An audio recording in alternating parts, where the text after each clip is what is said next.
نحمدہ ونصلی علی رسولہ الکریم اما بعد فاعوذ باللہ من الشیطان الرجیم بسم اللہ الرحمن الرحیم رب اشرح لی صدری ویسر لی امری واحلل عقدۃ من لسانی یفقہوا قولی۔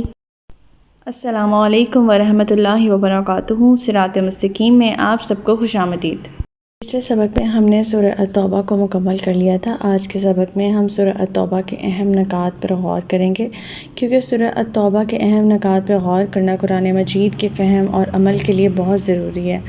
اور آج کے سبق میں ہم سورہ التوبہ کے چند اہم نکات اور آیات کے حوالوں کے ساتھ وضاحت پیش کریں گے، اور اس کو پڑھیں گے کہ ہم نے سورہ التوبہ میں کیا کیا پڑھا اور اس کے لیے ہم نے اس سورہ سے ہم نے کیا سبق لیا۔ تو سب سے پہلے ہم نے دیکھا کہ اللہ تعالیٰ نے نفاق کو سر عام لے آئے تھے، نفاق کو ظاہر کیا تھا اور منافقین کا ذکر فرمایا تھا۔ اللہ تعالیٰ نے منافقین کے کردار کو واضح کیا تھا تاکہ مسلمانوں کو ان سے خبردار کیا جائے۔ پھر ہم نے دیکھا کہ اللہ تعالیٰ نے جہاد کی اہمیت پر بہت زور دیا تھا۔ سورہ توبہ میں مسلمانوں کو راہ خدا میں جہاد کرنے کی ترغیب دی گئی ہے۔ ہم نے دیکھا کہ اس کی فضیلت بھی بیان کی ہے اللہ تعالیٰ نے۔ پھر ہم نے دیکھا کہ توبہ کی فضیلت اللہ تعالیٰ نے بیان کی ہے۔ اللہ تعالیٰ نے سچے دل سے توبہ کرنے والوں کے لیے مغفرت کا وعدہ فرمایا ہے۔ پھر ہم نے سورہ التوبہ کی آیت نمبر 5 میں دیکھا کہ کفار اور مشرکین سے برات کا حکم دیا گیا ہے۔ مسلمانوں کو یہ ہدایت دی گئی تھی کہ وہ کفار اور مشرکین سے واضح طور پر علیحدگی اختیار کریں۔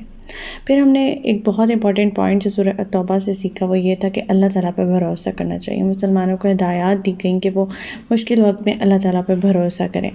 پھر ہم نے دیکھا کہ سورہ التوبہ صدقات اور خیرات کی بھی ترغیب دلاتی ہے۔ صدقہ اور خیرات کرنے والے کی فضیلت اور اس کے قبول ہونے کی شرائط ہم نے پڑھی تھی کہ صدقات تو صرف فقیروں، مسکینوں اور صدقہ وصول کرنے والوں کے لیے ہیں۔ پھر ہم لوگوں نے مسلمانوں کے اتحاد کی اہمیت پڑھی تھی۔ سورہ التوبہ میں مسلمانوں کو اتحاد اور اللہ کی مدد پر یقین رکھنے کی تلقین کی گئی ہے۔ پھر سورہ التوبہ میں منافقین کی چالاکیوں کو ظاہر کیا گیا تاکہ مسلمان ان کے جال میں نہ پھنسیں۔ یہ نکات ہمیں سورہ التوبہ کی گہرائی کو سمجھنے کے لیے اور اپنی زندگیوں پر عمل کرنے کے لیے ان کی ترغیب دلاتی ہیں۔ تو مختصراً ہمیں اس سورہ سے جو سبق ملا وہ یہ کہ نمبر 1، ہمیں ہمیشہ اللہ تعالیٰ پہ بھروسہ کرنا چاہیے۔ حالات جیسے بھی ہوں، مشکل ہو، پریشانی ہو، آزمائش ہو، اللہ تعالیٰ پہ ہمیشہ ہمارا بھروسہ ہونا چاہیے۔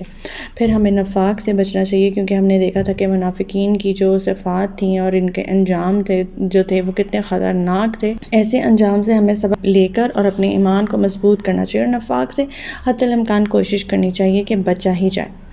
پھر جہاد کی ترغیب جہاں اللہ تعالیٰ دلا رہے ہیں اس سورہ میں، تو ہمیں اللہ تعالیٰ کی راہ میں قربانی دینے اور دین کی سربلندی کے لیے جد و جہد کرنا ہم سب کا اہم فریضہ ہے۔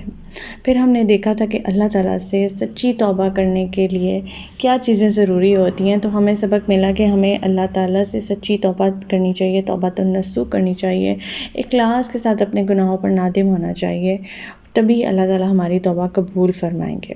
پھر مسلمانوں کو آپس میں اتحاد اور یکجہتی برقرار رکھنی چاہیے تاکہ دشمن جو ہے وہ ان کے خلاف سازش نہ کر سکے۔ تو مسلمانوں کو ایک بحیثیت مسلمان ہمیں اتحاد بھی آپس میں رکھنا چاہیے۔ اور آج ہم جو فلسطین کے حالات دیکھ رہے ہیں اس کی وجہ یہی ہے کہ مسلم ممالک جو ہیں وہ ان میں اتحاد ہی کی کمی ہے۔ پھر مال خرچ کرتے وقت نیت صاف رکھنی چاہیے، اسے اللہ کی رضا کے لیے خرچ کرنا چاہیے، کیونکہ صدقہ گناہوں کا کفارہ ہوتا ہے اور اللہ تعالیٰ کو ہمارے صدقہ خیرات کی ضرورت نہیں ہوتی، جبکہ اللہ تعالیٰ ہماری نیت، ہمارا تقویٰ، ہمارا خلوص دیکھ رہے ہوتے ہیں کہ جس خلوص سے ہم اللہ تعالیٰ کی راہ میں صدقہ خیرات وغیرہ کر رہے ہوتے ہیں۔ پھر کفار اور مشرکین سے علیحدگی کا سبق ملتا ہے ہمیں اس سورہ سے، کیونکہ کفار اور مشرکین جو ہیں وہ کبھی بھی مسلمانوں کے حق میں سیدھے نہیں ہو سکتے۔ کفار اور مشرکین کے ساتھ تعلقات میں واضح حدود رکھنی چاہیے تاکہ اسلامی اصولوں پر سمجھوتہ نہ ہو کسی بھی طرح کا۔ پھر ہمیں اس سورہ سے یہ بھی سبق ملا کہ ہمیں اللہ تعالیٰ کے وعدوں پر یقین رکھنا چاہیے۔ اللہ تعالیٰ اپنے نیک اور مخلص بندوں کے لیے جنت کا وعدہ کیا اللہ تعالیٰ نے، اور منافقین کے لیے جہنم کا وعدہ کیا ہے۔ اس لیے ہمیں اس بات پر عمل کرتے ہوئے اپنے ایمان کو مضبوط کرنا چاہیے اور اپنے اعمال پہ فوکس کرنا چاہیے، اور اپنے اعمال کو بھی خالص رکھنا چاہیے اللہ تعالیٰ کی رضامندی کے اکارڈنگ۔ پھر ہم نے دیکھا کہ مسلمانوں کو جب آزمائشوں سے دوچار ہوتے ہیں مسلمان، تو انہیں کیا کرنا چاہیے، انہیں صبر اور استقامت کا مظاہرہ کرنا چاہیے، بالکل بھی گھبرانا نہیں چاہیے، اللہ تعالیٰ پر بھروسہ کرنا چاہیے۔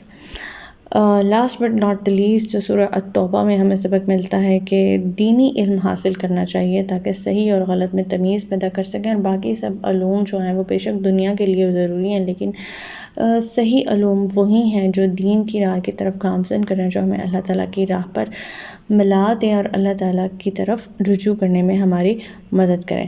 اور یہ سارے اسباق جو تھے ہمیں ہماری زندگیوں کو بہتر بنانے کی طرف توجہ دلاتے ہیں اور ہمیں اس بات پر ترغیب دلاتے ہیں کہ ہم اسلام پر مضبوطی سے جمے رہیں، صبر و استقامت کے ساتھ، صراط مستقیم کا دامن کبھی بھی نہ چھوڑیں۔ تو ہمارا آج کا سبق یہیں تک تھا۔ اللہ تعالیٰ سے دعا ہے کہ اللہ تعالیٰ قرآن پاک کے احکامات پہ ہمیں عمل پیرا ہونے کی توفیق عطا فرمائے۔ اللہ پاک ہمیں ہدایت دے کہ جس کے بعد گمراہی نہ ہو۔ ربنا لا تزغ قلوبنا بعد إذ هديتنا وهب لنا من لدنك رحمة إنك أنت الوهاب۔